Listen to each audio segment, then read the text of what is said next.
دنیا کے اندر جو اللہ نعمتیں دیتا ہے اس کا تو حساب ہوگا، ثواب تو ملے گا، میں نے کہا ثواب نہیں ملے گا، کہنے لگا کیوں؟ اے اللہ ہمیشہ اولاد کی خوشیاں دیکھنا نصیب فرما، اے مولا کریم۔ اعوذ باللہ من الشیطان الرجیم، بسم اللہ الرحمن الرحیم۔ سل بنی اسرائیل کم آتیناہم من آیت بینہ ومن يبدل نعمة الله من بعد ما جاءته فإن الله شديد العقاب زين للذين كفروا الحياة الدنيا ويسخرون من الذين آمنوا والذين اتقوا فوقهم يوم القيامة والله يرزق من يشاء بغير حساب كان الناس أمة واحدة فبعث الله النبيين مبشرين ومنذرين وأنزل معهم الكتاب بالحق ليحكم بين الناس فيما اختلفوا فيه وما اختلف فيه إلا الذين أوتوه من بعد ما جاءتهم البينات بغيا بينهم فهدى الله الذين آمنوا لما اختلفوا فيه من الحق بإذنه والله يهدي من يشاء إلى صراط مستقيم أم حسبتم أن تدخلوا الجنة ولما يأتكم مثل الذين خلوا من قبلكم مستهم البأساء والضراء وزلزلوا حتى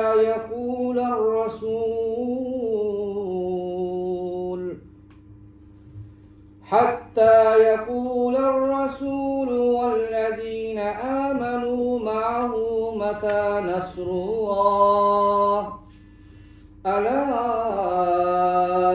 إن نصر الله قريب يسألونك ماذا ينفقون قل ما أنفقتم من خير فللوالدين والأقربين واليتامى والمساكين وابن السبيل وما تفعلوا من خير فإن الله به عليم كتب عليكم القتال وهو كره لكم وعسى أن تكرهوا شيئا وهو خير لكم وعسى أن تحبوا شيئا وهو شر لكم والله يعلم وأنتم لا تعلمون صدق الله العظيم۔ بسم اللہ اللہ الرحمن الرحیم۔ سارے ساتھی درود پاک پڑھیں۔ اللہم صلی علی محمد وعلی آل محمد کما صلیت علی ابراہیم وعلی آل ابراہیم انک حمید مجید۔ اللہم بارک علی محمد وعلی آل محمد کما بارکت علی ابراہیم وعلی آل ابراہیم انک حمید مجید۔ الحمدللہ والصلاة والسلام علی من لا نبی بعدہ، اما بعد فاعوذ باللہ من الشیطان الرجیم، بسم اللہ الرحمن الرحیم۔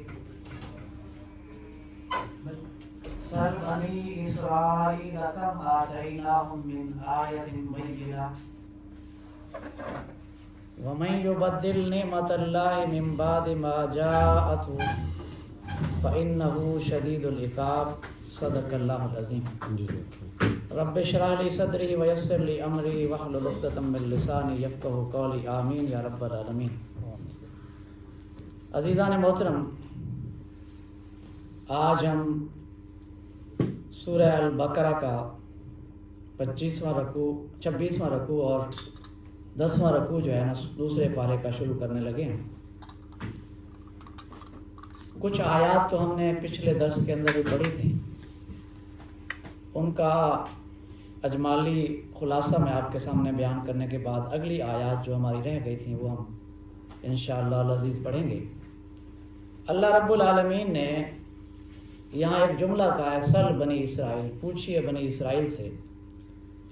اس کا مطلب یہ ہے کہ اللہ رب العالمین بنی اسرائیل سے اتنے ناراض تھے ان کے کرتوت کی بنیاد کے اوپر، یہ وہ مسلمان تھے جنہوں نے اللہ کی واضح نشانیوں کو دیکھنے کے باوجود اللہ کی نعمتوں سے انحراف کیا، روح گردانی کی اور ناشکری کی۔ اللہ رب العالمین نے یہاں تک گوارا نہیں کیا کہ ان سے خود سوال کہا، سل اے پیغمبر پوچھئے، میں نہیں پوچھتا، آپ ہی پوچھئے بنی اسرائیل، اس بنی اسرائیل کی قوم میں سے سیدنا یعقوب علیہ السلام کی اولاد سے پوچھئے، یہ وہ لوگ تھے جو مسلمان تھے اس دور کے، کم آتیناہم من آیات بینہ، کتنی ہم نے واضح دلائل اور نشانیاں بھیجی تھی۔ ویسے 9 کا تو قرآن مجید کے اندر خود تذکرہ آیا نا،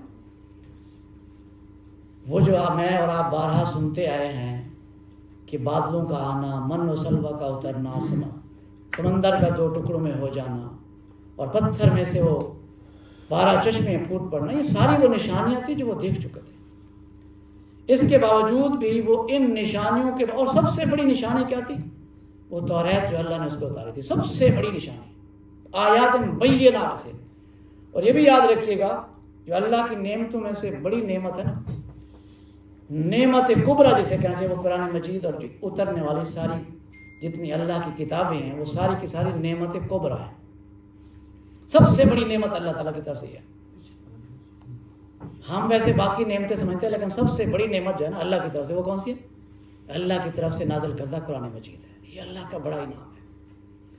لیکن یہ مسلمان وہ واحد بدقسمت لوگ ہیں جن کے پاس اتنا بڑی نعمت ہے اور اس کو چھپا کے رکھا ہوا ہے۔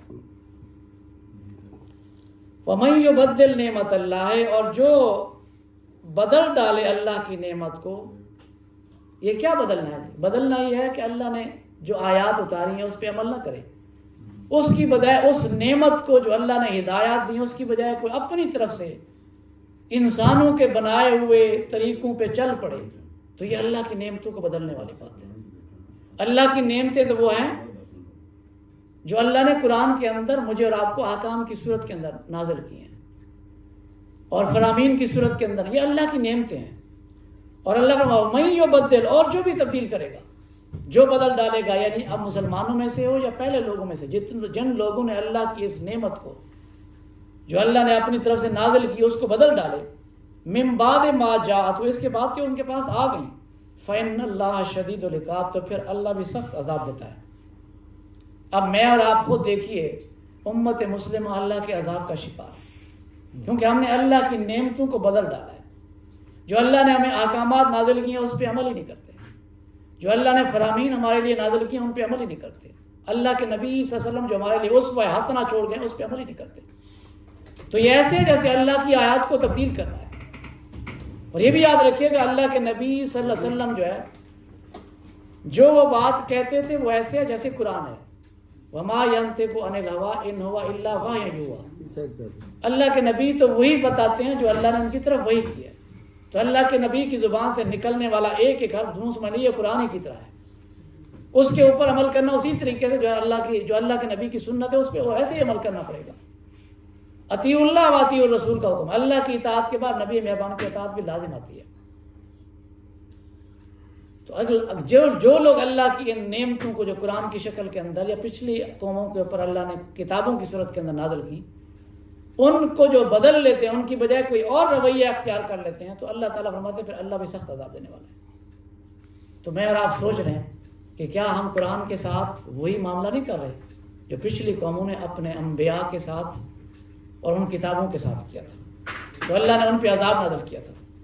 اللہ نے فرمایا زُيِّنَ لِلَّذِينَ كَفَرُوا، خوشنما بنا دی گئی ہے ان لوگوں کے لیے جو کفر کیا، الحیات الدنیا. ویسے یہ دنیا کی جو زندگی ہے، یہ جو دنیا کی زندگی ہے یہ ویسے خوشنما لگتی ہے، آسان لگتا ہے کہ یہ کام کیا جائے.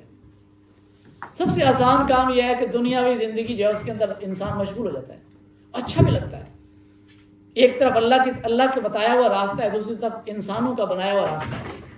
جب انسان اللہ کے راستے کی بجائے جو اس نے متعین کی ہے اس طریقوں کو اپنانے کی بجائے ان طریقوں پہ چل پڑتا ہے جو اس کے لیے آسانیاں اگرچہ پیدا کرنے والے ہیں، اگرچہ وہ بڑے خوشنما بھی ہیں. ایسے دیکھیں صبح کے وقت اٹھنا کتنا مشکل ہے، لیکن اللہ تعالیٰ نے اس کو میرے اور آپ کے اوپر لازم قرار دے دیا. لہذا جو لوگ اس آرام پرستی کا شکار ہو کے صبح کی نماز کے اندر شامل نہیں ہوتے، تو ان کے لیے تو لگتا ہے ایسے کہ دیکھیں جی وہ تو کیسے موجود ہیں، سوئے ہوئے ہیں، ہم تو کیسے مشکل میں ہیں. لیکن یہ وہ راستہ نہیں ہے، راستہ وہی ہے جو اللہ نے بتایا. اس وجہ سے کافروں کے لیے جو اللہ کی انکار کرنے والے ہیں، آیات پہ چلنے والے نہیں، ان کے لیے دنیا کی زندگی جو اس کے اندر زینت رکھ دی اللہ نے، خوشنما بنا دیا، اس کے لیے اٹریکشن پیدا کر دی ہے. اور میں اکثر کہتا ہوں سر بھائی، اگر یہاں آج کی اس درس کے اندر آپ یہ کہتے کہ جو لوگ اس درس کے اندر شریک ہوں گے انہیں دنیاوی متاع مال ملے گا، تو یہاں پھر اٹریکشن کا باعث بنتا ہوگا، کیونکہ یہاں وہ چیز نہیں مل رہی، لہٰذا اٹریکشن ہی نہیں. تو اٹریکشن کس کے اندر ہے؟ دنیاوی مال و متاع کے اندر ہے. اور دنیا کی زینت کے اندر لوگوں نے اپنے آپ کو کھپا دیا ہے، اور اس کے اندر پھر مشکل سے مشکل حالات کو جھیلنا بھی اچھا سمجھتے ہیں. اس پہ پھر وہ اپنے آپ کو مشکل میں کہتے نہیں جی یہ کیا کریں، جی کرنا پڑتا ہے. اب دیکھیں ہم سارے لوگ جو ملازمین ہیں صبح ٹھنڈ میں نہیں جاتے، کیوں جاتے ہیں مجھے بتائیے؟ اس سے پہلے پیسے ملتا ہے، لیکن یہاں ٹھنڈ لگتی ہے ہمیں کہ کیا کریں گے، یہاں تو کوئی اٹریکشن نہیں ہے. اس وجہ سے دنیا کی زندگی کو اللہ نے کیا کرا دیا؟ زینت قرار دیا کہ اس کے لیے بندے کو دل بھی کرتا ہے. تو کافروں کے لیے جو انکار کرنے والے ہیں ان کے لیے دنیاوی زندگی جو ہے تو بڑی خوشنما بنا دی گئی ہے. اور ان کے لیے پھر دیکھیے وہ جب ترقی کرتے ہیں وہ کہتے ہیں ہم تو ترقی یافتہ ہیں، پھر وہ مسلمانوں کا مذاق اڑاتے ہیں. اللہ نے آگے آیات کے اندر لگتے ہیں جیسے قرآن مجید ابھی نازل ہوا ہے، اور مسلمانوں کی حالت کے اوپر جس طرح وہ کفار جو ہے وہ مذاق اڑاتے ہیں، اللہ یسخرون، اور وہ مذاق اڑاتے ہیں من الذین آمنوا، ان لوگوں کا جو ایمان لائے ہیں. دیکھ لو یہ دقیانوسی لوگ ہیں، یہ کنزرویٹو لوگ ہیں، ان کو بہت سارے تانے سننے پڑتے ہیں. اب یہ دنیا دار لوگ ہیں وہ کہتے ہیں کہ دیکھیے کیسا بے وقوف آدمی ہے، اس کو تو چاہیے کہ یہ اس وقت یہ کام کر لیتا ہے، یہ دیکھو جی اس کے پیچھے پڑا ہوا. اور یاد رکھیے گا میں اس وجہ سے مثال دیتا ہوں، راجن پور کے اندر نا ہمارے ایک سردار صاحب کے پاس میں گیا، کہنے لگا جی وہ بچوں کا تعارف کروا رہے تھے، کہنے لگا یہ فلاں بیٹا یہ کرتا ہے، فلاں یہ بیٹا یہ کرتا ہے. تو اس نے ایک بیٹے کے بارے میں کہا، یہ لفظ استعمال کیا بڑا عجیب سا، کہتا یہ بچہ جو ہے بڑا بیکار نکلا ہے. بس لفظ اس نے غلط استعمال کیا، وہ میں نہیں کر سکتا اپنی زبان سے. میں نے کہا وہ بیکار کیسے؟ کہنے لگا وہ مسیطر بن گیا جی، سارا دن مسجد پڑھ رہتا ہے، نمازیں پڑھتا ہے، بس جی اس کو تو یہ بیٹے میرے یہ ہیں جو یہ اس پہ دیکھیں مونچھیں رکھی ہوئی ہیں، یہ دیکھیں یہ میرے بیٹے ہیں، یہ تو بہادر بیٹے، وہ تو بالکل فارغ آدمی. تو زُيِّنَ لِلَّذِينَ كَفَرُوا، کافروں کے لیے یہ بڑا مزین خوشنما بنا دیا گیا. اور وہ پھر مذاق اڑاتے ہیں ان لوگوں کا، وَيَسْخَرُونَ، اور وہ مذاق اڑاتے ہیں، تمسخر کرتے ہیں مِنَ الَّذِينَ، ان لوگوں کو آمنوا جو ایمان لائے. لیکن اللہ فرما رہا ہے کہ جو ابھی اس وقت ان کی کیفیت ہے، لیکن یہ ایسا نہیں ہے جو جس طرح یہ کہہ رہے ہیں وَالَّذِينَ اتَّقَوْا فَوْقَهُمْ، اور وہ لوگ جنہوں نے تقوی کی زندگی بسر کری، فَوْقَهُمْ یوم القیامت، ان کا درجہ کل قیامت کے بلند ہوگا. اچھا دیکھیے جو دنیا کے اندر ابھی لگتا ہے کہ وہ بڑے ترقی یافتہ ہیں، لیکن اللہ کہہ رہا ہے کہ ان کی حالت یہ ہوگی کہ کل قیامت کے وہ کہاں ہوں گے؟ وہ نیچے درجے کے اندر ہوں گے۔ اور مسلمان کہاں ہوں گے؟ جو تقوی کی روش اختیار کی ہوگی، اللہ رب العالمین کے راستے پہ چلے ہوں گے، وہ تو اللہ کی جنتوں کے اندر بڑے اونچے درجات اور مراتب کے اندر ہوں گے۔ اور یہی وہ مطلوب ہے مومن کے لیے، جو میں اور آپ یہاں اکٹھے ہوتے ہیں، یہی مطلوب ہے میرا اور آپ کا یہاں اکٹھا ہونا، کہ تقوی کی روش اختیار کرتے ہوئے اس زندگی کو بسر کریں جس کے اندر میری اور آپ کی کل قیامت جو ہے نا وہ ایسی بن جائے کہ کل قیامت کے روز میں اور آپ اوپر ہوں، اوپر والے درجات کے اندر ہوں۔ اس وجہ سے ہم کیا کہتے ہیں، دعا مانگتے ہیں کہ اللہ میں جنت الفردوس میں اعلیٰ مقام عطا فرما۔ تو میرے بھائی اور دوستو، تقوی کی روش کرنے والے کل قیامت کے روز اونچے درجات اور مناصب پہ ہوں گے۔ اور یہ بھی یاد رکھیے، واللہ یرزق من یشاء بغیر حساب، اللہ جسے چاہتا ہے بغیر حساب کے رزق دیتا ہے۔ میں آپ کو ایک بات کہوں، اس میں یہ جملہ بھی کافی ہے، اس کے اندر یہ بات بھی شامل ہے جہاں اللہ فرماتے ہیں کہ دنیا کے اندر میں رزق دیتا ہوں بغیر حساب کے دیتا ہوں، اس کے اندر یہ جملہ بھی شامل ہے کہ جو وہاں جنت کے اندر رزق دیا جائے گا اس کا حساب بالکل ہی ہوگا۔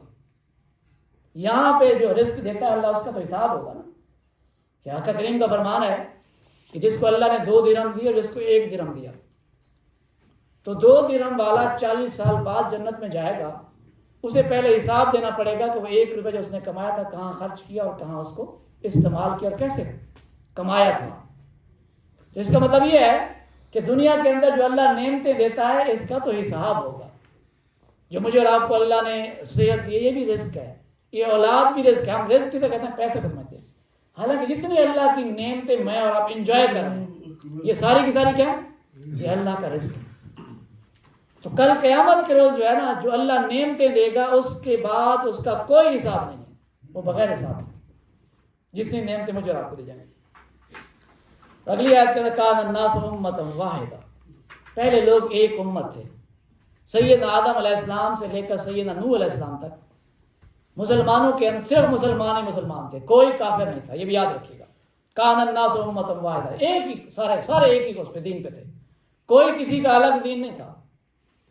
اور اس وقت کیونکہ لوگ بڑی تھوڑی تعداد کے اندر تھے، نتیجہ کیا تھا کہ وہ سارے کے سارے ایک ہی دین کے اوپر قائم تھے، اور شیطان کے حملے اگرچہ کرتا تھا حملے، جس طرح حابیل اور قابیل کا واقعہ ہے، اس کے علاوہ مسلمانوں کے اندر ڈائیورسٹی نہیں، تقسیم نہیں تھی۔ یہ ڈائیورسٹی اور تقسیم کا پیدا ہو گئی، ڈویژن کا پیدا ہو، جب مسلمانوں کی تعداد بڑھ گئی تو شیطان نے پھر ان کو کسی کو شرک کے اندر مبتلا کر کے کفر کے رویے کے اندر پیدا کر دیا، نتیجہ کیا نکلا کہ لوگوں کے اندر پھر ڈائیورسٹی پیدا ہو گئی۔ تو اللہ فرماتا ہے کان الناس امۃ واحدہ، امت لوگ ایک ہی امت کے اندر، فبعث، اس کے بعد جب یہ ڈائیورسٹی ہوئی، تقسیم ہوئی، تو پھر اللہ تعالیٰ کو انبیاء بھیجنے پڑے، ورنہ انبیاء کی ضرورت کب پڑتی ہے؟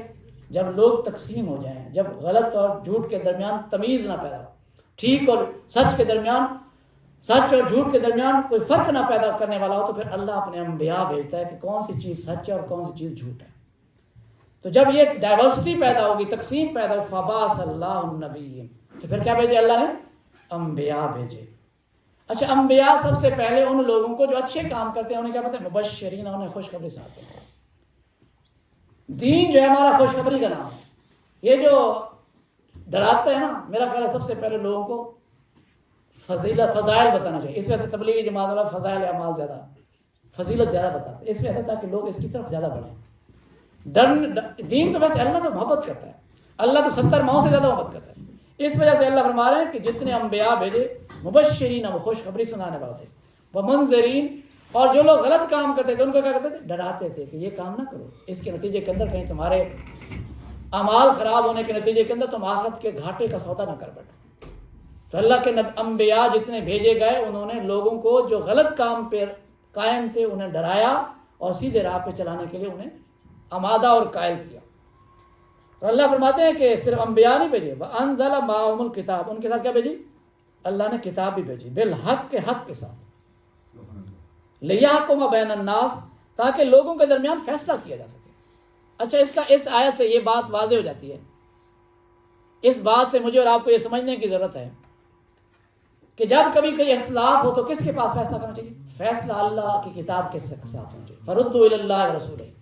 جب کبھی کوئی اختلاف پیدا ہو جائے تو کہاں فیصلہ کرے گا؟ میں اور آپ فیصلہ نہیں کریں گے، بلکہ اللہ اور اس کے رسول صلی اللہ علیہ وسلم سے فیصلہ دیا جائے گا کہ کون سی بات جو ہے وہ سچ ہے اور کس بات کو عمل پیرا ہوں تو وہ صحیح بات ہوگی۔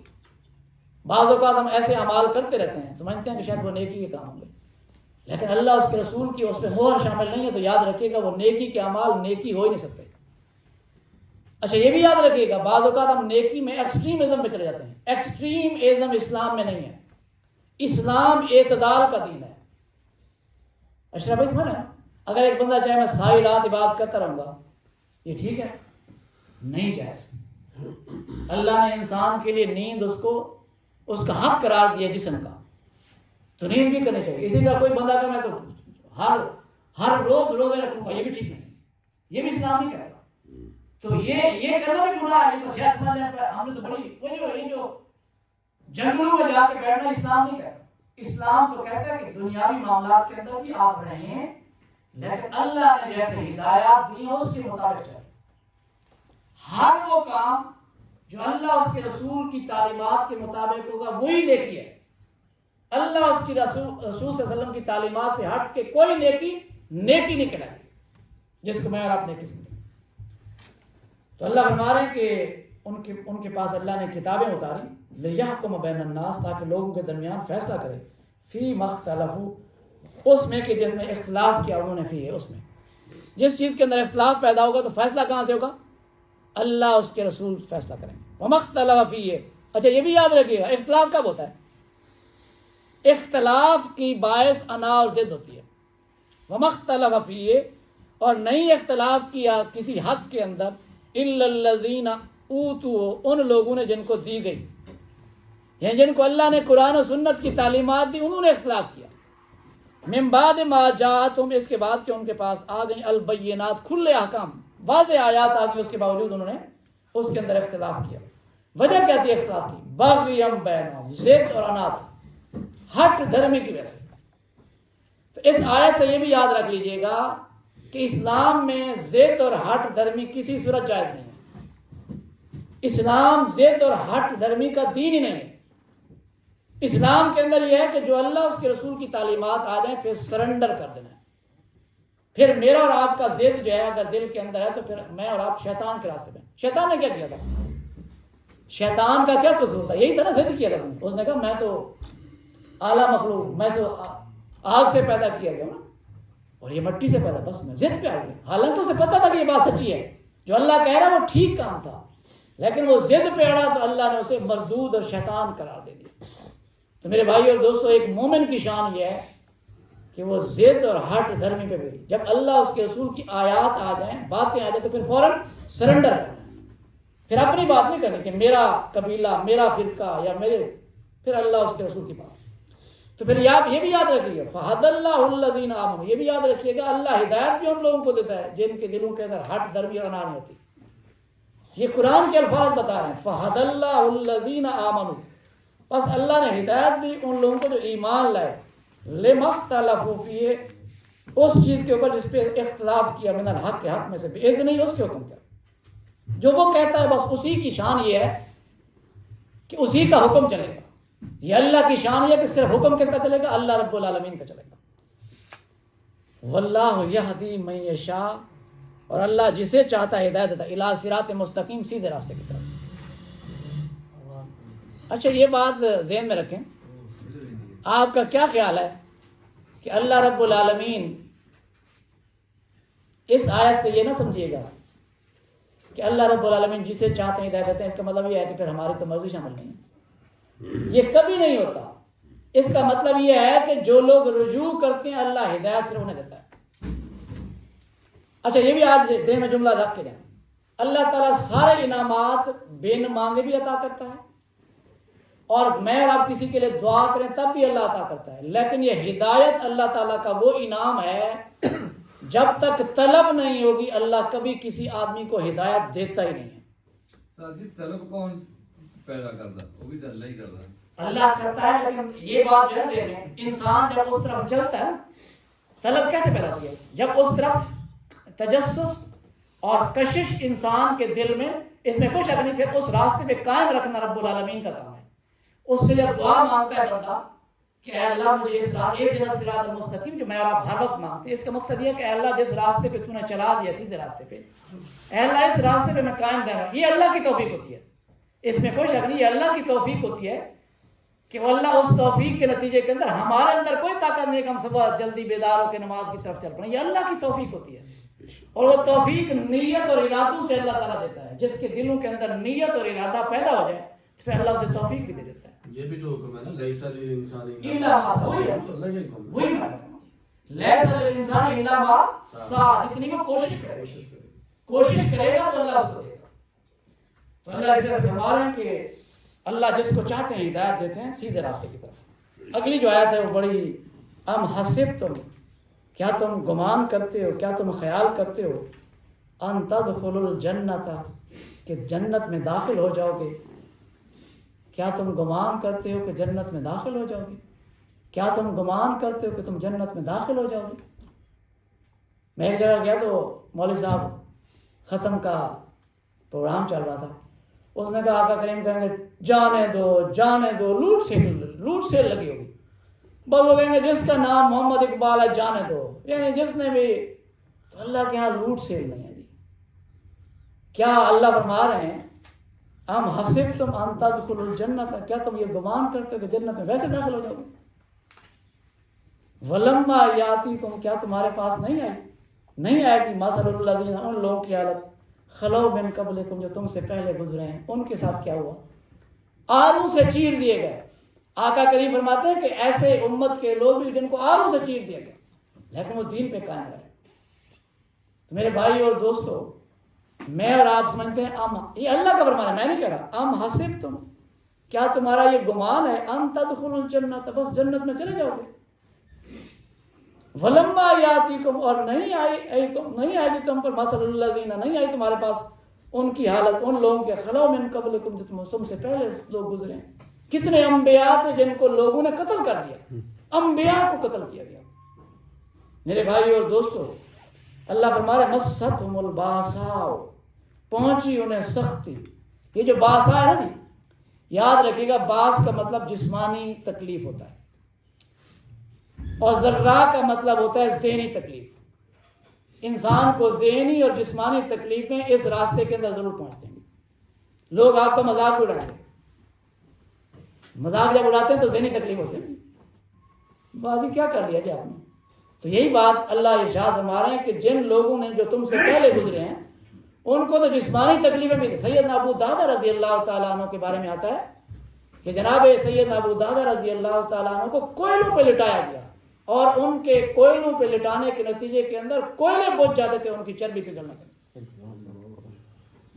میرے بھائی اور دوستو، سیدنا بلال رضی اللہ تعالیٰ عنہ کا بھی ایسے ہی واقعہ تھا. لیکن پھر بھی کیا وجہ تھی؟ ان کو چس آتی تھی اس تکلیف کے اندر بھی. وہ اللہ کی محبت تھی جس کے اندر ان کو چس آتی تھی. اچھا مجھے بتائیے جو ایف ایس سی کرتے ہیں، راتوں کو جاگتے ہیں نا لیٹ ایٹ نائٹ، وہ جن کا ایم ڈی کیٹ ہوتا ہے ان سے پوچھیے وہ کتنی مشکل میں ہوتے ہیں. اچھا اس تکلیف کو پھر وہ چس آتی ہے ان کو، کیا وجہ کیا ہے؟ انہیں پتا ہے کہ اگر اس کے نتیجے کے اندر ہمیں جو ریوارڈ ملنے والا ہے بڑا عظیم شان ہے، تو اس کے اندر پھر اس کو وہ تکلیف محسوس نہیں ہوتی. اچھا میں اور آپ جب سردی میں ٹھنڈ میں صبح اسکول جاتے ہیں ٹھٹر رہے ہوتے ہیں نا، وہ تکلیف کیوں نہیں محسوس ہوتی؟ کیونکہ اس کے نتیجے کے اندر ہمیں ریوارڈ مل رہا ہوتا ہے. لیکن یہ جو آخرت کے اندر مجھے اور آپ کو ریوارڈ اللہ کے ساتھ کنیکشن پیدا کرنے کے نتیجے کے اندر کہ میرا رب مجھ سے راضی ہو رہا ہے، تو پھر ایسی صورت کے اندر جب تکلیف پہنچتی ہے نا، پھر ان لوگوں کو جو اللہ کے ساتھ کنیکشن ملا ہوتا ہے پھر ان کو تکلیف نہیں لگتی. وہ پھر تکلیف کو اچھا میں اور آپ دیکھیں اللہ کے راستے کے اندر کتنے صحابہ کرام کا تذکرہ ملتا ہے کہ ان کو جنگوں کے اندر زخم پہنچے، اور اس دور کے اندر تو انیستھیزیا بھی نہیں ہوتا تھا، جن کے تیر لگتے تھے نا، تو فرماتے ہیں کہ وہ پھر نماز پڑھتے تھے اور نماز کے ساتھ اتنی اللہ سے لو لگی ہوتی تھی کہ ان کا تیر نکال لیا جاتا تھا، انہیں احساس بھی نہیں ہوتا تھا. تو یہ کب پیدا ہوتی ہے؟ جب اللہ کے ساتھ کنیکشن پیدا ہوتا ہے. کنیکشن کب پیدا، کیسے پیدا کیا ہے؟ یہ راتوں کو اٹھ کے رب کے حضور کبھی رات کو اٹھ کے نا آنکھوں سے آنسو کا بہا کے دیکھیں پھر رب سے کنیکشن پیدا ہوتا نہیں ہے، پیدا ہوتا. کبھی میں نے اور آپ نے اس چس کو اور لذت کو محسوس تو کریں. کبھی رات کے آخری پہر میں کھڑے ہو کے رب کے سامنے گڑ گڑائے تو صحیح. دیکھیے کیسے پھر اللہ رب العالمین دل کے اندر وہ لذت لذت آشنائی پیدا کر دے گا. تو یہ کبھی کر کے تو دیکھیں میرے بھائی اور دوستوں.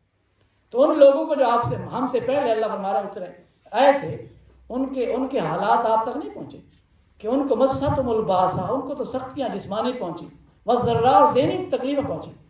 اچھا مجھے بتائیے یہ کیا کم تکلیف ہوگی کہ آقا کریم علیہ الصلوۃ والسلام کی دونوں بیٹیاں مستم الباسا، ان کو پہنچی جسمانی تکلیف، والضراء اور ذہنی تکلیف پہنچی. آقا کریم علیہ الصلوۃ والسلام عتبہ اور طیبہ نے جب دونوں یہی کہا کہ یہ دونوں اپنے آپ کے گھر ہیں، یا تو وہ ہمارے ساتھ کمپرومائز کر لیں یا تو آقا کریم ہمارے ساتھ کمپرومائز کریں، ورنہ بٹھا لو اپنی بیٹیاں. تو کیا سیدہ خدیجہ نے نہیں کہا ہوگا کہ چلیں کچھ ان کی بات مان لیں، کچھ اپنی منوا لیں؟ آقا کریم نے کہا نہیں، اس راستے کے اندر کوئی کمپرومائز نہیں. تو میرے بھائیو اور دوستو، کیا وہ ذہنی تکلیف نہیں پہنچی ہوتی آقا کریم کو جس کی دونوں بیٹیاں اپنے گھر کے اندر آ گئی؟ میں اور آپ ہوتے تو چلیں جی ٹھیک ہے جی، کیا کریں، مجبوری ہے، بیٹی کا معاملہ ہے جی، کیا کریں. وَزُلْزِلُوا، اور ہلائے گئے. ان کی کیفیت یہ کہ ہلا دیے گئے ان کو. حَتَّى يَقُولَ الرَّسُولُ، یہاں تک خود پیغمبر پکار اٹھے. وَالَّذِينَ آمَنُوا مَعَهُ، اور جو ان کے ساتھ ایمان لائے تھے وہ پکار اٹھے. مَتَىٰ نَصْرُ اللَّهِ، کب آئے گی اللہ کی فتح؟ ہمارے ساتھ تو یہ ہو رہا ہے، کب آئے گی اللہ کی فتح؟ میرے بھائی اور دوستو، اللہ کا یہ احسان ہے کہ ابھی تک ہمیں آزمایا نہیں اس نے. یہ اللہ نے بڑا احسان کیا ہے، ورنہ ہم آزمائش میں پورا اترنے والا نہیں. اور جو نئی نسل آئی نا، اس کو تو میں زیڈ جنریشن کہوں گا، زی جنریشن کہوں گا، اس وجہ سے کہ ان کی تربیت تو گیجٹس نے کی ہے. ہماری تربیت پھر بھی ہمارے والدین نے کچھ نہ کچھ کی ہے، ان کی تربیت ان گیجٹس نے کی ہے. بچہ روتا ہے اس کو موبائل پکڑا دو، آپ چپ کرے گا. ان کی تربیت تو ان گیجٹس نے کی ہے. ان کا کیا بنے گا؟ اور پھر غذائیں کون سی؟ وہ برائے مرغی جو اپنے ٹانگوں پہ کھڑی ہیں وہ کھاتے ہیں. ان کا کیا بنے گا؟ ان کا تو حال ہی پڑا ہے. ان کا تو یہ حالات ہوں گے. اب برائلر مرغی دوبارہ غور کرے، وہ مرغی جو اپنے پاؤں پہ کھڑی نہیں ہو سکتی، اس مرغی کو کھانے کے نتیجے کے اندر، اس غذا کو کھانے کے نتیجے کے اندر جو بچے ہوں گے وہ تو ویسے ہی ہوں گے. جس طرح ویسے ہے تو ایسے ہی، جیسے بھینس کا جو دودھ ہے وہ جو ہے وہ سست کرتا ہے، گائے اور بکری کا دودھ جو ہے نا وہ بندے کو چست رکھتا ہے. تو اس وجہ سے ایسی چیزیں استعمال کریں گے اس کے اثرات بھی تو ویسے ہی ہوں گے. ویسے آج کے بچے، آپ کی بات ٹھیک ہے، اگر دیسی مرغی دے وہ کھاتے نہیں ہوگا، کسی کام کی نہیں، ہڈیاں ہی ہڈیاں. ہاں یہ بھی کہتے ہیں تو اللہ اکبر کبیرہ. تو ایسی جو نئی زی جنریشن آ رہی ہے، اس کا کیا بنے گا؟ مجھے پتا ہے کہ اگر ان کو لڑنا پڑے وہ تو ٹھیک ہے، بٹن کے ساتھ لڑ سکتے ہیں، لیکن اگر جسمانی ان کو لڑنا پڑے تو یہ کافروں کے سامنے کیسے لڑ سکتے ہیں؟ مجھے بتائیے، کھڑے ہو سکتے ہیں؟ کبھی نہیں کھڑے ہو سکتے. یہ جو زیڈ جنریشن، تو زلزلوا، وہ ہلائے گئے. حتیٰ یقول الرسول، یہاں تک کہ رسول پکار اٹھے. والذین آمنوا معه، جو ان کے ساتھ ایمان لائے. متى نصر اللہ، اللہ کی مدد کب ہے؟ الا ان نصر اللہ قریب، بے شک خبردار اللہ کی مدد بڑی قریب ہے. اللہ کی مدد بہت قریب ہے. اور یہ آپ نے ابھی دیکھا ہے کہ افغانستان کے اندر کیا ہوا، پوری دنیا کی فوجوں نے ان مسلمانوں کا مقابلہ کرنے کے لیے پورے وسائل کے ساتھ، لیکن اللہ رب العالمین نے وہ جو پتھر اٹھا کے لڑنے والے تھے، اللہ نے انہیں فتح دلا دی. تو میرے بھائی اور دوستو، اللہ کی مدد بہت قریب ہے. وہ 20 سال تو لگ گئے، لیکن دیکھیے کہ پھر انہوں نے ساری قوتوں کو شکست دی، ساری قوتوں کو، اور سارے ان ویپن سمیت شکست دے دی. کس کے سہارے پہ؟ اللہ رب العالمین کے سہارے. متى نصر اللہ، الا ان نصر اللہ قریب. اگلی جو آیت ہے، یسألونک ماذا ینفقون، وہ آپ سے پوچھتے ہیں کیا خرچ کریں. اچھا یہ سوال جو ہے نا، صحابہ کرام آپ سے بڑی محبت کرتے تھے، اور ادب کا عالم یہ تھا کہ کبھی کسی نے بڑے کان کھول کے بیٹھتے تھے. ہم یہاں بیٹھے ہوئے ہیں، ہمارے دماغ کہیں اور ہوتے ہیں. ہم یہاں بیٹھے ہوئے ہیں اور ہماری جو لائنیں کہیں اور ملی ہوئی ہیں. لیکن صحابہ کرام جب مجلس کے اندر بیٹھتے تھے، ان کی مثال ایسی تھی کہ پرندہ اوپر بیٹھتا تھا تو یعنی اسے بھی یہ احساس ہوتا تھا، وہ بھی شکار نہیں، یوں لگتا ہے میرا شکار نہیں کریں گے، پرندہ نہیں اڑتا تھا. ایسی کیفیت ہوتی ہے. میں اور آپ یہاں بیٹھے ہو نا، ہمارا دماغ کہیں اور ہوگا، بیٹھے یہاں جسم تو موجود ہے لیکن روح کہیں اور پرواز کر رہی ہے. تو اسی وجہ سے آقا کریم کے صحابہ کرام جو تھے، وہ جب آپ کے سامنے بیٹھے ہوتے تھے تو پورے دل و دماغ کے ساتھ اور پوری جسم کے ساتھ وہاں بیٹھے ہوتے تھے.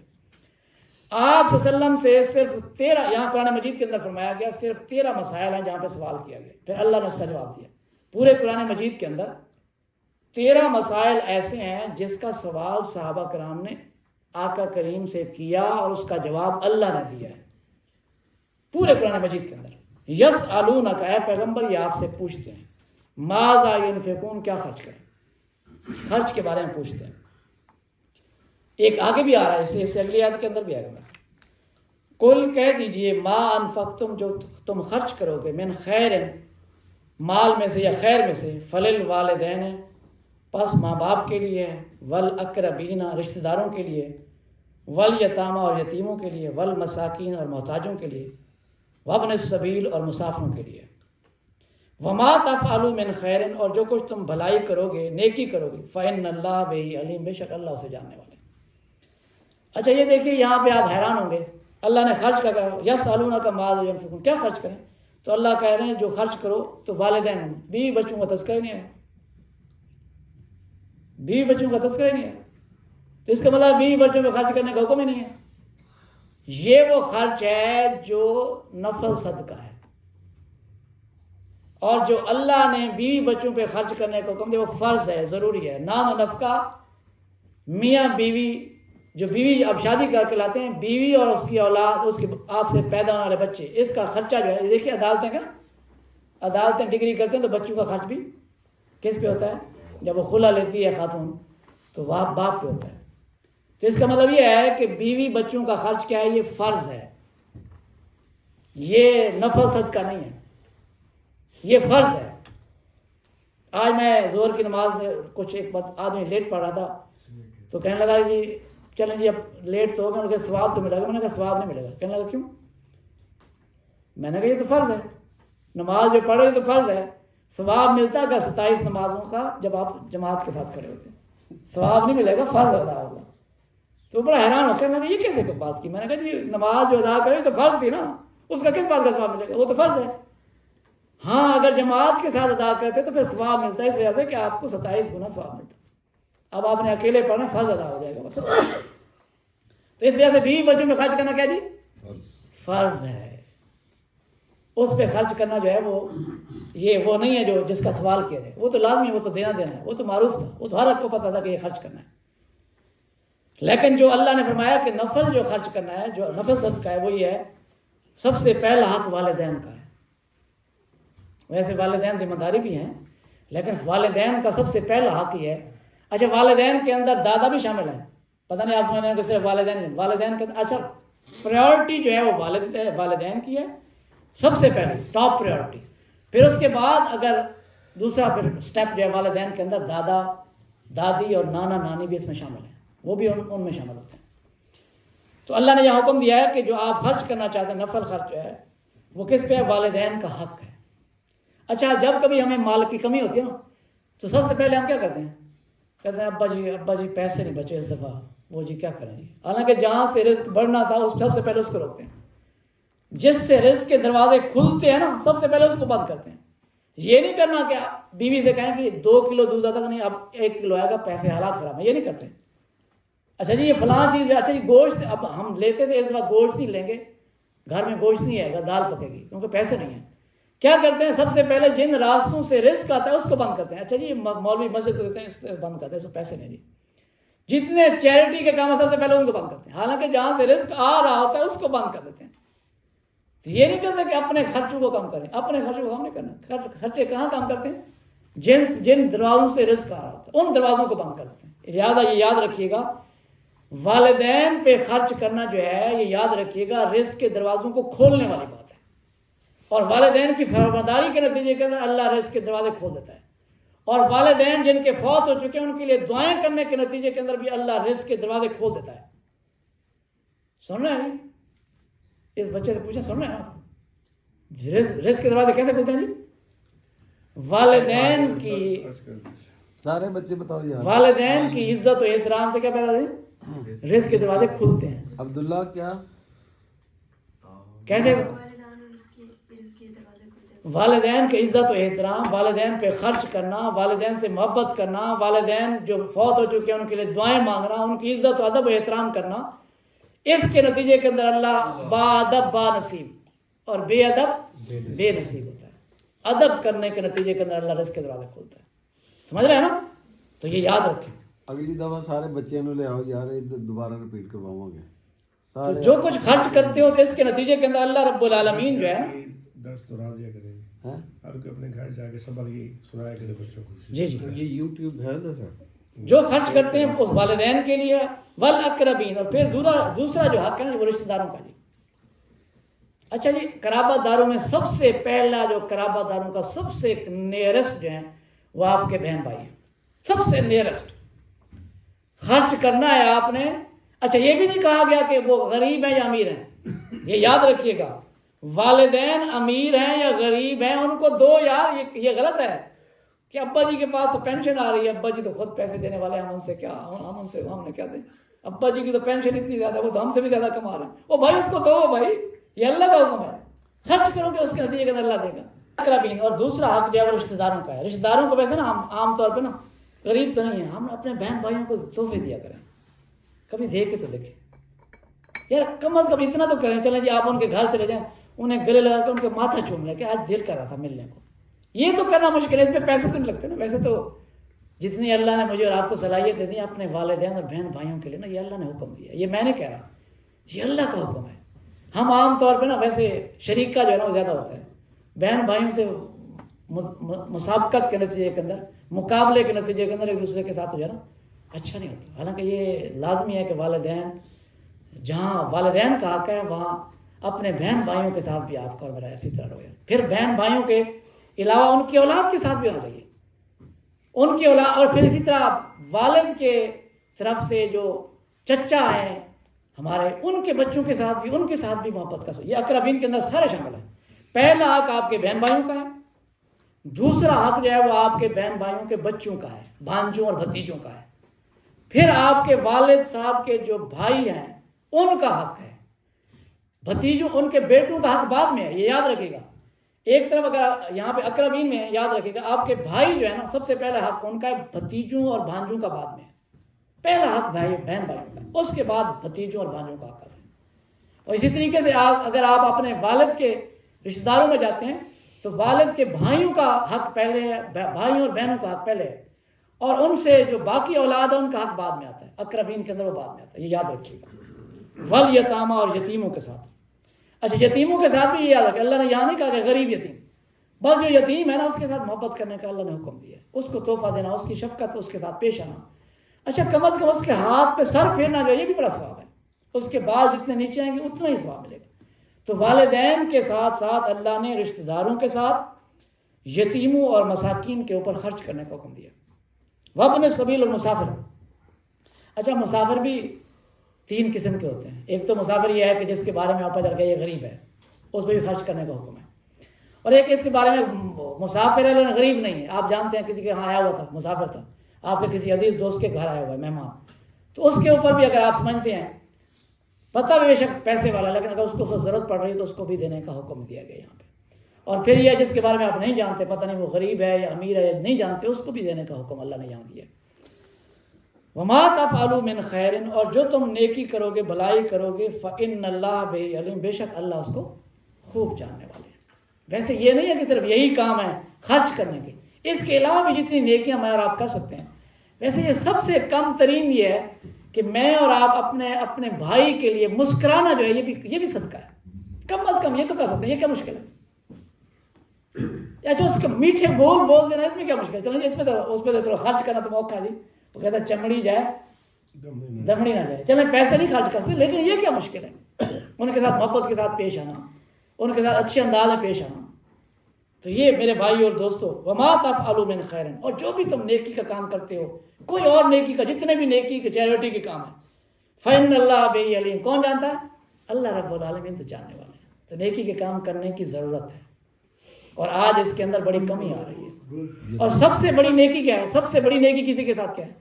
سب سے بڑی نیکی یہ ہے کہ کسی کو دین کے راستے پہ جوڑ دے، سب سے بڑی نیکی ہے۔ سب سے بڑا بھلا کسی کے ساتھ کیا ہے؟ سب سے بڑا بھلا سب سے بڑا بھلا یہ ہے کہ کسی کو راہ ہدایت دکھائی جائے، سب سے بڑا بھلا ہے۔ کسی انسان کے ساتھ سب سے محبت اور سب سے بہترین جو آپ کا یعنی آپ نے رویہ اختیار کیا، جو بڑی نیکی کسی کے ساتھ کی، وہ کیا ہے؟ اپنے کسی بھائی کو اس نیکی کے کام کے ساتھ جوڑ دینا، یہ سب سے بڑی نیکی ہے۔ لیکن میں اور آپ ایسے کسی کو کہتے بھی نہیں ہیں، بتاتے بھی نہیں ہیں۔ کہیں نیکی کا کام ہے تو اس کے لیے الدال علی الخیر کفاعل، جو نیکی کے لیے بلاتا ہے اس کو اتنا ثواب ملتا ہے جو نیکی کرنے والا کا ثواب ملتا ہے۔ من یرد اللہ خیرا یفقہہ فی الدین، جس سے بھی اللہ بھلائی کرا جائے اس کو دین کی سمجھ دیتے ہیں۔ اس کا مطلب یہ ہے کہ اللہ کے مطلوب اور سلیکٹڈ پیپل کون ہیں؟ سلیکٹڈ پیپل وہ ہیں جو اللہ کے دین کو سیکھنے کے لیے کہیں اکٹھے، سلیکٹڈ لوگ ہیں، اللہ ان سے محبت کرتا ہے۔ یہ یاد رکھیے گا، میں اور آپ جب کبھی ایسی مجالس میں مجھے اور آپ کو توفیق نہ دے اللہ، تو سمجھ لیں کہیں کمی ہو گئی ہے، اللہ ناراض ہے، کہیں کمی تو نہیں ہو گئی، کوئی کوتاہی ہوئی ہے، کہیں کوئی مشکل پیش آ گئی۔ کیا وجہ ہے کہ اللہ مجھ سے ناراض ہو گیا کہ مجھے ایسی مجالس میں جانے کی اللہ نے توفیق نہیں دی؟ اور جب کبھی اللہ رب العالمین مجھے اور آپ کو نماز پڑھنے کی توفیق نہ دے، پھر ضرور سوچیں کہ وہ اس ہستی نے اپنے گھر میں میرا داخلہ کیوں بند کر دیا، کیا کمی کوتاہی ہوئی ہے۔ تو اس وجہ سے میرے بھائی اور دوستو، جب کبھی میں اور آپ سوچیں تو اس بات کو ضرور سوچیں۔ اور سب سے بڑی بھلائی کیا ہے اپنی اولاد کے لیے؟ اس کو نیکی کے راستے پہ بندھن کی سب سے بڑی بھلائی ہے۔ میں نے پورا قرآن مجید پڑھا ہے، کہیں قرآن مجید کے اندر میں نے جہاں بھی پڑھا ہے تو ہر قرآن مجید کی آیت کے اندر رب حب لی من الصالحین، اے اللہ میرے اولاد کو نیک بنا دے، رب جعلنی مقیم الصلاۃ ومن ذریتی، اے اللہ مجھے بھی نمازی بنا دے، میری اولاد بھی بنا دے، ربنا هب لنا من ازواجنا وذرياتنا قرۃ اعین، جہاں بھی اللہ نے کہا یعنی آخرت کی فکر کرنا جو ہے اولاد کی، یہ سب سے بڑی اس کے ساتھ خیر خائی ہے۔ اولاد کے ساتھ سب سے بڑی خیر خائی ہے۔ میرے بھائی اور دوستو، میں اور آپ اپنے بچوں کا خرچ کرتے ہیں، لیکن اس راستے کے اوپر اپنی اولاد کو لگانے کی ضرورت ہے، اس راستے کے اوپر جوڑنے۔ وما تفعلوا من خیر، اور جو بھی آپ نیکی کریں گے فإن اللہ بہ علیم، اللہ اس کو خوب جانتا ہے۔ تو آج میں اور آپ یہاں بیٹھ کے تائید کریں کہ اپنی اولادوں کو جہاں دنیاوی فکر کرتے ہیں، اپنے گھر والوں کی جہاں باقی چیزوں کی غرض و غایت پوری کرتے ہیں، سب سے بڑی غرض و غایت کیا ہے؟ ان کو دین سکھانا ہے، سب سے بڑی غرض و غایت۔ یہ یتیم اور مسکین جو ورلڈ فائن، ہاں جی، یتیموں کو میں نے آپ سے پہلے کہا تھا، یتیم وہ ہوتا ہے جو ابھی بالغ نہیں ہوا، جب بالغ ہو جائے وہ یتیم کے زمرے میں نہیں آئے گا، یہ بھی یاد رکھیے گا۔ اب میرا والد فوت ہو گیا، میں یتیم نہیں ہوں، مجھے میں اس یتیموں کے حقوق جو ادا ہوتے ہیں اس پہ میں شامل نہیں ہوں۔ وہ بچہ جو ابھی بالغ نہیں ہوا اور جس کا والد فوت ہوا ہے، یہ بھی یاد رکھیے گا، والدہ فوت ہونے سے یتیم اسلام کی روح سے، شریعت کی روح سے وہ نہیں ہوتا۔ شریعت کی روح سے یتیم ہوا جس کا باپ فوت ہو جائے اور وہ ابھی بالغ نہ ہوا، تو اس کے حقوق یہ ہیں کہ پھر اس کے ساتھ شفقت اور ہمدردی اور اس کے ساتھ مہربانی، اس کی پرورش کا ذمہ اور اس کی ساری چیزیں کرنا جو ہے وہ مسلمان کے اوپر لازم ہے۔ اور مساکین جو ہے، وہ مسکین اس کو کہتے ہیں جو اس میں غریب، اس میں دیکھیں جس کے پاس سکون ساکن سے ہے، جب بندہ پیسے آتا پھدکتا وہی ہے، سکون کب ہوتا ہے؟ جب پیسے نہیں ہوتے۔ تو اس کا مطلب یہ مسکین وہ ہے جس کے پاس بیچارے کے پاس چلت پھرت کے پیسے نہیں، بس وہ سکون سے بیٹھا، اس کے اتنے پیسے نہیں ہیں کہ وہ گھر کا چال خرچ پورا کر سکے، کچھ ہے کچھ نہیں ہے، وہ مانگتا بھی نہیں ہے، وہ گھر کے اندر بیٹھا ہوا۔ تو ایسے آدمی کو جو مانگتا نہیں ہے، مشکل حالات کا شکار ہے، اس کو دینا بہت بڑا اجر و ثواب کا باعث ہے۔ وابن سبیل اور مسافر ہوتے ہیں، وما تفعلوا من خیر، جو بھی آپ نیکی کریں گے فإن اللہ بہ علیم، اللہ اسے جانتے ہیں۔ اگلی آیت ہے جی، آخری آیت ہے، کتب علیکم القتال، فرض کر دیے گئے تم پر۔ اچھا، اس آیت کے اس کا خلاصہ یہ ہے کہ اس وقت بھی صحابہ کرام سوال کرتے تھے، تو آج میں اور آپ بھی سوال ایسے کرنے چاہیے جس سے مجھے اور آپ کو نفع ہو۔ یعنی وہ سوچتے تھے، ہم کبھی ایسا سوال نہیں کرتے، ہم سوال کریں گے۔ اچھا یہ بھی یاد رکھے گا، سوال کرنے کے بعد پھر چون چرا نہیں کرنی، ہم کیا کرتے ہیں کہ اس کے اندر پھر ہیلے بہانے ڈھونڈتے ہیں۔ اللہ کا حکم آ گیا پھر سرنڈر، پھر اس کے اندر ہیلے بہانے تراشنے کی ضرورت ہے، بس اللہ کا حکم آ گیا۔ تو اس کے اندر یہ اللہ نے جو ارشاد فرمایا کہ جو آپ خرچ، اچھا یہ یاد رکھیے گا، جو خرچ نہیں کرتا یہ بھی سن لیجیے گا۔ اللہ کے نبی فرماتے ہیں کہ روزانہ 2 فرشتے نازل ہوتے ہیں، ایک کہتا ہے کہ اللہم آت منفقا خلفا بھی ہے، اور خلفا 2 لفظ استعمال ہوئے ہیں، اے اللہ جو خرچ کرے اس کو ہزاروں دے یا اس کا بدل دے، اور دوسرا فرشتہ یہ کہتا ہے اللہم آت ممسکا تلفا، اے اللہ جو نہیں خرچ کر رہا اس کو تباہ و برباد کر دے۔ تو لہٰذا اللہ کے راستے میں خرچ کرنا جو ہے نا یہ بھی ضروری ہے. جتنا ہو سکتا ہے آپ سے اپنے رزق میں سے آپ ایک مقرر حصہ فکس کر لیجئے، اللہ کے راستے میں دے دیجئے. اس کے نتیجے کے اندر اللہ بلاؤں سے نجات دیں گے. اور خود قرآن مجید کے اندر آتا ہے کل قیامت کے روز ایک آدمی جو ہے نا جب وہ چاہے گا کہ کاش مجھے اللہ وقت دے دے، مجھے واپس بھیج دے تاکہ میں خرچ کروں اس کے راستے کے اندر، تاکہ اس کی رحمت کا مستحق ٹھہروں. اس کا مطلب یہ ہے کہ مرنے کے بعد سے جو بڑا ثواب لگے گا وہ کیا ہوگا؟ اللہ کے راستے میں خرچ کرنا ہوگا. انفاق فی سبیل اللہ کا بڑا ثواب اس کو نظر آئے گا. تب وہ خواہش کرے گا اے اللہ مجھے ایک موقع دے دے، میں تیرے واپس جا کے تیرے راستے میں خرچ کروں گا اور تجھے راضی کر کے پھر جنت کا حصول اپنے لیے بنا لوں گا. اس کا مطلب یہ ہے کہ اس روز جو سب سے بڑا نفع بخش ہوگا وہ کیا ہوگا جی؟ اللہ کے راستے میں خرچ کرنا ہوگا. اور یہ بھی یاد رکھیے گا قیامت کا روز ہوگا نا وہ منظر ایسا ہوگا کہ سوا نیزے پہ سورج ہوگا اور سارے انسان پسینے کے اندر ڈوبے ہوئے ہوں گے. اور اس روز اگر کسی کو سایہ میسر آئے گا وہ عرش کا سایہ وہ ہوگا. اس آدمی کو عرش کا سایہ میسر آئے گا جو اللہ کے راستے میں خرچ کرتا ہوگا لیکن کسی کو دکھائے بغیر، کسی کو بتائے بغیر، یعنی بالکل چپکے سے جو بندہ خرچ کرتا ہوگا اللہ کے راستے، اللہ اسے اپنے عرش کے سائے میں اس روز جب کوئی سایہ نہیں ہوگا اس روز اپنے عرش کا سایہ فراہم کریں گے. تو اس وجہ سے مجھے اور آپ کو رب کے راستے میں خرچ کرنے کی ضرورت ہے. کتب علیکم القتال، فرض کر دیا گیا ہے تم پر قتال کو. اچھا اس سے پہلے نا یہ مدینہ کے اندر فرض ہوا، 13 سال مکہ کے اندر اللہ نے قتال فرض نہیں کیا. قتال فرض کب ہوا؟ مدینہ کے اندر. اس کا مطلب یہ ہے کہ جب بے سر و سامانی کی حالت ہے مسلمانوں کی، یعنی اللہ بھی جو ہے نا وہ بڑا پورے کا پورا دیکھیں کیسی پلاننگ دی اللہ نے.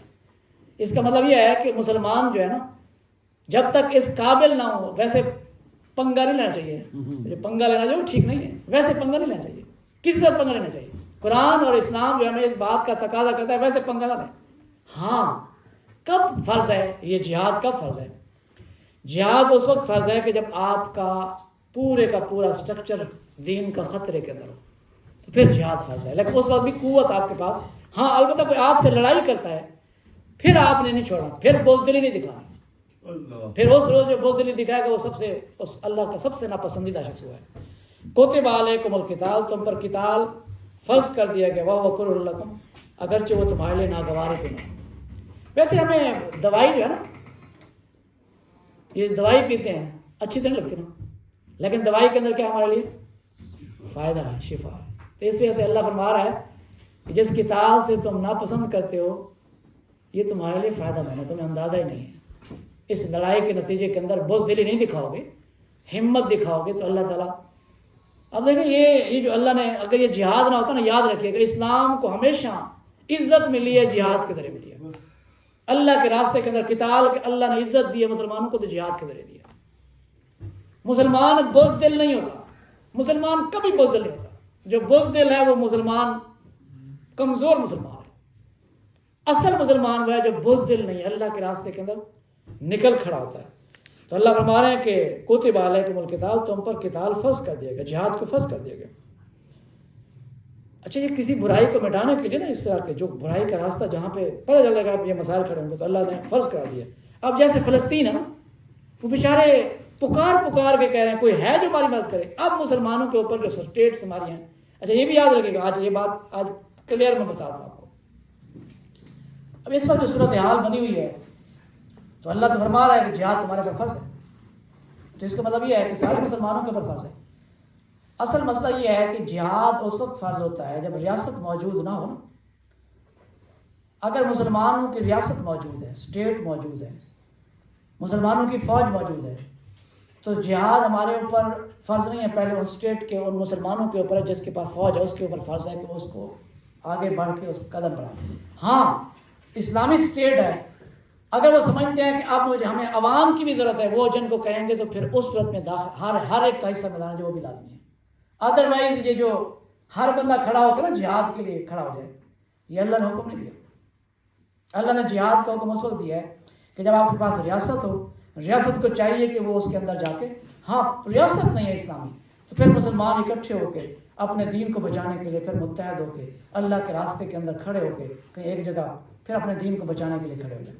لیکن یاد رکھیے گا یہ جو ہر بندہ اپنی ایک تنظیم بنا کے کھڑے ہو کے خود ہی چاہے کہ میں اپنا راستہ بنا لوں، یہ میری نظر کے اندر جو اسلام کی میں نے تعلیمات پڑھی ہیں اس کے نتیجے کے اندر یہ ٹھیک راستہ نہیں ہے۔ راستہ وہی ہے، ریاست کو چاہیے۔ اب ریاست کی ذمہ داری بنتی ہے مسلمانوں کی کہ مسلمان فوج ہے، حکمران بھی مسلمان ہے، اس کی ذمہ داری بنتی ہے کہ ان مسلمانوں کا جو کمزور ہیں، دبا دیے گئے، ان کی ہیلپ کے لیے آگے بڑھے۔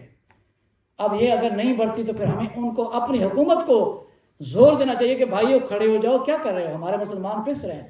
ان کے لیے اب جد و جہد کرنا یا ان کے لیے آواز بلند کرنا یہ میرے اور آپ کی ذمہ داری ہے، لیکن ڈائریکٹ ہم اپنی سرحدوں کو پار کر کے ان کے لیے جانا چاہیں تو یہ ٹھیک نہیں ہوگا، یہ کوئی صحیح سسٹم بھی نہیں ہے۔ اس کے نتیجے کے اندر انتشار تو پیدا ہو سکتا ہے لیکن کوئی فائدہ نہیں ہوگا۔ تو یا اللہ فرما رہے ہیں آسان تکرہ ہو، اور ممکن ہے کہ تم کسی چیز سے قرات کرو، ناگوار کرو، شاید واہ وہ خیر لکم، حالت وہ تمہارے لیے ہو بہتر ہو۔ جس طرح دوائی جو انسان کی صحت کے لیے ضروری ہے اگرچہ وہ خراب ہی کیوں نہ لگے، اسی طریقے سے جہاد کو اللہ نے کہا کہ یہ ایسے ہے جیسے تمہارے لیے بہت بہتر ہے۔ اگر جہاد نہ ہوتا، یہ قتال نہ ہوتا تو مسلمانوں کے تو پھر یاد رکھیے کہ آج بھی اگر پوری دنیا کے اندر پاکستان کا کچھ تھوڑا سا بنا ہوا ہے تو وہ کیا ہے، وہ ایٹم بم ہے۔ اگرچہ ہم نے کھلونا بنا کے رکھا ہوا، ابھی تک استعمال تو نہیں کیا، لیکن ایٹم بم کی وجہ سے انڈیا کو ضرورت نہیں ہوتی، اور یہ کہیں بھی کوئی بھی کرتا ہے کوشش تو پھر وہ جب جواب ملتا ہے ہماری طرف سے تو اس کے نتیجے کے اندر لوگوں پر رعب اور دبدبہ بیٹھتا ہے۔ آسان تو حب شیء، اور ممکن ہے کہ کسی چیز کو آپ پسند کرتے ہو، وہ شر لکم، اور تمہارے لیے وہ کہو بری ہو۔ ممکن ہے کہ جس کو ہم پسند کرتے ہیں، اب دوائی میٹھی ہم استعمال، اب دیکھیں ہمیں جو ہے نا وہ ویسے میٹھا پسند ہے اور شوگر ہو، ہمیں پسند تو میٹھا ہے لیکن وہ ہماری صحت کے لیے ٹھیک نہیں ہے۔ اسی طریقے سے اللہ رب العالمین نے جس چیز کو ہمارے لیے بہتر جانا ہے وہی بہتر ہوتی ہے۔ ویسے حکیم لقمان کے بارے میں آتا ہے کہ اپنے بیٹوں کو بڑی نصیحت کرتے تھے کہ بیٹا جو اللہ کرتا ہے وہ ٹھیک کرتا ہے، اور جو اللہ نے مقدم ہے وہ ٹھیک کرا ہے۔ تو ایک روز وہ بیٹے کو لے کے کہیں سفر پہ جا رہے تھے، راستے میں نا جو سامان تھا کھانے پینے کا وہ ختم ہو گیا، اور اسی دوران اس بیٹے کو چوٹ بھی لگ گئی، وہ زخمی ہو گیا۔ بستی کے قریب ہی تھے، تھوڑا سا پیچھے تھے جہاں وہ جانے تھے، منزل جا رہے تھے۔ تو بیٹے نے کہا کہ ابا جی آپ ہر دفعہ کہتے ہیں کہ ہر کام میں اللہ تعالیٰ کی مصلحت فائدہ ہوتا ہے، اب مجھے بتاؤ ہمارے پاس کھانے کا کچھ نہیں، اوپر سے چوٹ بھی لگ گئی ہے، کیا مصلحت اللہ کیا چاہتا ہے ہم سے؟ تو میرے بھائی اور دوستو، اسی لمحے قدرتی اللہ کا کرنا ایسا ہوا کہ اس بستی کو آگ لگ گئی اور وہ سارے کے سارے اس لپیٹ کے اندر آ گیا، وہ سارے کے سارے فوت ہو گئے۔ اس نے کہا یہ وہ مصلحت تھی جس سے اللہ ہمیں بچانا چاہتا تھا، اور یہ سامان بھی یہاں پہ ختم ہو گیا، اور چوٹ آپ کو نہ لگتی تو ہم بھی وہاں پہنچے ہوتے، اور ہم وہاں پہنچے ہوتے تو ہم بھی انہیں کے ساتھ مسمار ہو جاتے۔ تو جہاں کہیں اللہ رب العالمین ہمیں کہیں تکلیفوں کے اندر آزماتا ہے تو وہ بہتر جماتا ہے، ہمیں نہیں پتا۔ تو اس وجہ سے یاد رکھیے گا ہم کسی چیز سے محبت کرتے ہیں، ممکن ہے وہ ہمارے لیے نقصان دہ ہو، واللہ یعلم، اللہ خوب جانتا ہے، وانتم لا تعلمون، اور تم نہیں جانتے۔ اللہ کو پتہ ہے کہ کون سی چیز تمہارے لیے کیا بہتر ہے۔ اگرچہ اس جنگوں کے اندر، قتال کے اندر بندے کو موت کا بھی خطرہ ہوتا ہے، لیکن مشکلات کا بھی خطرہ ہوتا ہے، لیکن اسی کے اندر اللہ نے جان زندگی رکھی ہے۔ یہی قتال جو ہے یہی زندگی ہے، یاد رکھیے گا۔ اب دیکھیں وہی جو حماس کے لوگ ہیں انہوں نے حملے کیے نا، اب ان کی ساری جو حکمت عملی وہ تباہ و برباد ہو گئی، کس کی؟ اسرائیل کی۔ اور نتیجہ کیا نکلا کہ وہ جو کہتے تھے کہ ہمارے پاس ایسی چیزیں ہیں جس کے نتیجے کہ ہماری کوئی سیکیورٹی بریچ نہیں کر سکتا، وہ سیکیورٹی ایسے بریچ ہوئی کہ پوری طرف سے ان پہ حملے ہو گئے، اور وہ حیران ہے پوری دنیا کہ تمہارے پاس وہ جو تم کہتے تھے کہ ہمارے پاس ایسے ویپنز ہیں وہ کہاں گئے؟ تو اللہ تعالیٰ نے جہاد کے اندر جو ہے نا وہ مسلمانوں کی عزت رکھی ہے، قتال کے اندر اللہ نے جہاد کے اندر عزت رکھی ہے، اور جہاد کو اللہ رب العالمین نے فرض قرار دیا ہے، اور یہ فرض ایسا ہے کہ جو میں نے آپ کے سامنے عرض کر دی ہے۔ تو اس کے نتیجے کے اندر اللہ فرماتے ہیں کہ تم یہ سمجھو، شاید آج کی جو آیات پڑھی ایک دفعہ پھر ہم ایک دفعہ صرف اس کا ہلکا سا، اللہ نے فرمایا کہ بنی اسرائیل سے پوچھو کہ کیسی ہم نے انہیں نشانیاں دیں، اور انہوں نے اللہ کی نعمتوں کو اس کے بعد کہ ان کے پاس واضح ہدایات آ گئی تھی بدل ڈالا۔ یاد رکھیے گا اللہ کی نعمتوں کو بدلنا ایسے ہے جیسے اللہ نے جو ہدایات دی اس پہ نہ چلنا، یہ اللہ کی نعمتوں کو بدلنے کا نتیجہ ہے۔ اور جو لوگ اللہ کی ہدایات پہ عمل نہیں کرتے پھر اللہ کیا کرتا ہے؟ شدید العقاب، اللہ پھر سخت عذاب دیتا ہے۔ اور پھر یہ جو مجھے اور آپ کو لوگ بڑے پیسے والے لگتے ہیں اور سمجھتے ہیں کہ اس کے پاس تو بڑی ترقی کی ہے انہوں نے، یہ ترقی جو دنیا کی زندگی کے اندر ہمیں نظر آ رہی ہوتی ہے نا، اس کا نتیجہ یہ نہ سمجھیے گا خدا نخواستہ کہ وہ اللہ کے پسندیدہ ہیں۔ تو یہ تو کافروں کے لیے اللہ نے ویسے الدنیا سجن للمومن وجنت للکافر، مسلمانوں کے لیے تو دنیا قید خانہ ہے اور کافروں کے لیے تو یہ جنت ہے۔ تو یاد رکھیے کہ اللہ نے جو مشکلات مجھے اور آپ کو آتی ہیں، ہم اس بات پہ نہ خوف زدہ ہوں کہ کہیں اللہ کے وہ پسندیدہ، ایسا نہیں ہے، بلکہ اللہ نے تو کافروں کے لیے ساری، اور یہ لوگ جو آپ کا مذاق اڑاتے ہیں اس دینداری کے نتیجے کے اندر، مذاق اڑاتے رہیں، آپ اس سے بے فکر ہو جائیں، آپ اللہ کے راستے پہ چلتے رہیں، آپ کا کام اللہ کے راستے پہ چلنا ہے، مذاق اڑانے والوں کو مذاق اڑانا ہے۔ کل قیامت کے روز جب وہ نیچے ہوں گے اور آپ اوپر ہوں گے تو پھر اصل تو مذاق ان کے ساتھ ہوگا، جو اوپر ہوں گے تو وہی سب سے بڑے ہوں گے۔ تو اللہ جس کو چاہتا ہے بغیر حساب کے رزق دیتا ہے۔ اس سے پہلے امت سارے مسلمان ایک ہی امت تھے، سارے انسان مسلمان تھے، اور پھر بعد میں شیطان نے ان کے درمیان بریچ کر دیا اور ان کو مختلف اس کے اندر گروہوں کے اندر تقسیم کر دیا۔ تو اللہ رب العالمین نے پھر انبیاء کو بھیجا جو انہیں خوشخبری بھی سنا رہے تھے، ڈرا بھی رہے تھے، اور کتاب بھی جس کے ذریعے سے ان کے اندر پائے جانے والے اختلافات کا فیصلہ اللہ نے ان کو دیا۔